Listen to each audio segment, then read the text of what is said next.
Burt is a very accomplished gentleman, and so it would take most of the night to just begin to cover that. So we're going to skip it. We're going to go right to the title of his talk, which is "Get to the Point." Let's welcome Burt.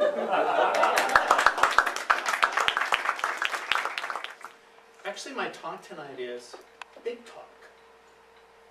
How many of you ever have been at a party or an event or a gathering where you had to make small talk? Anybody? How many are comfortable doing that? Occasionally. Occasionally. What's so difficult about small talk? This side, let's talk about the cons. What's difficult about small talk? What's difficult about small talk? It's difficult to get to kind of a transparency with the other people at the occasion. I think it can get boring. I'd be bored.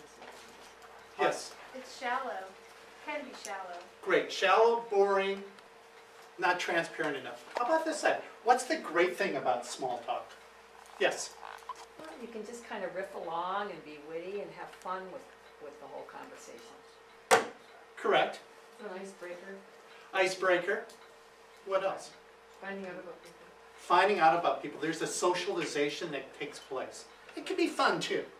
But I find a lot of people are really uncomfortable with small talk, and I'm one of them. Sometimes. I'm really good at it. But sometimes I'm not. Ron, Mr. Toastmaster, fellow Toastmasters, guests at home, I'm really going to talk about big talk, which is really the opposite of small talk. And what I consider big talk is really the secret of performance, of high performance people, and how to get things done in the world. In big talk, I just thought of this when I was at a party and I was making small talk, and I'm going, you know, I'm not really making a connection here. I'm not feeling comfortable. I'm almost rather be in a situation where I could be over really having a big talk conversation. Okay? Big talk comes in two forms. One, actually it comes in three forms. One is the declarations that you make about yourself and about the world.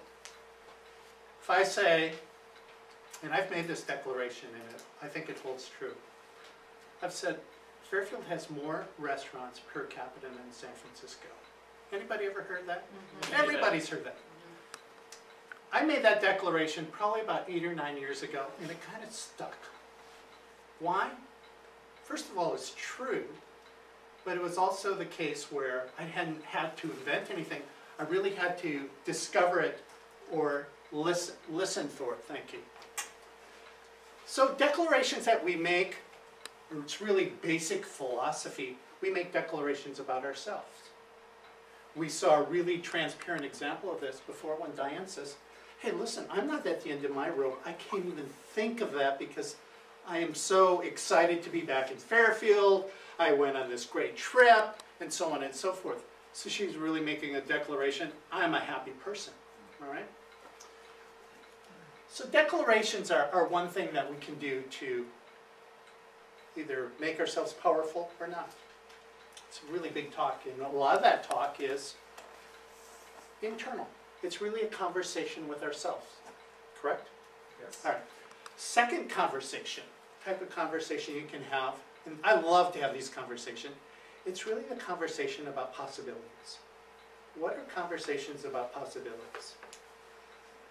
We saw a great example tonight. Deborah got up here, and we heard from her last week. She made this, it's really into this continual conversation about a possibility of a goal that she wants to achieve. So it's really all of her conversation, everything that she does, everyone she talks to is all about possibility. Hey, here's the possibility that I see in my life. So the conversation of possibilities, I love to have them because they're goal setting, they're thinking big. But I'll tell you really where the real home run is. And the home run is in the conversations for action. Conversations for action really boil down to really one word, commitment, or commitments. many times have you heard somebody say, I would like to invite you to something? Anybody ever hears that? I hate it when I hear that because, well, why would you like to? Why don't you just do it? It's kind of beating around the bush. You know what I'm talking about. So we make a commitment. We make it through requests, and we make it through direct requests, indirect requests.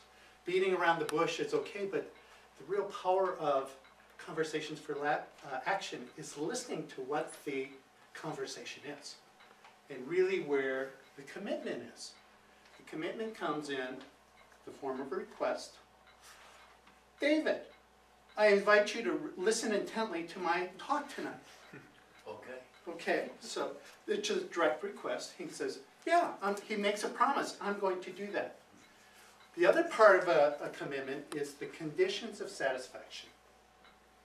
Condition of satisfaction is you're off the hook after 5 minutes. Or 7 minutes. In my case, probably 7 minutes and 29 seconds. All right? So here's really where the power is. Here's what produces results. This is what salespeople understand and know and get, because they're always looking to get a commitment. The commitment doesn't have to be big, but it has to be transparent. Everybody has to understand exactly what that is. Now, I wanted to share a couple of stories where I've been able to turn small talk into big talk. First one took place, I was on an airplane. I got the last seat on the plane. Middle seat, exit row. Cool. Really nice lady sitting next to me. Very friendly, in my face. And we started having this conversation. She asked me what I was doing. She didn't know me. I'm going, yeah, I don't know you either. I said, I had an icebreaker. I said, I'm on The Amazing Race. I'm on a trip around the world. And I was actually on a speaking tour. Went from Michigan to Alaska. And then I was on my way to China.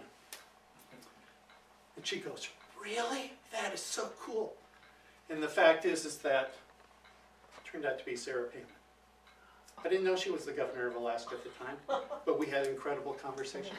Had another one with Bill Clinton. Bill Clinton and I had a small talk, turned into kind of a big talk.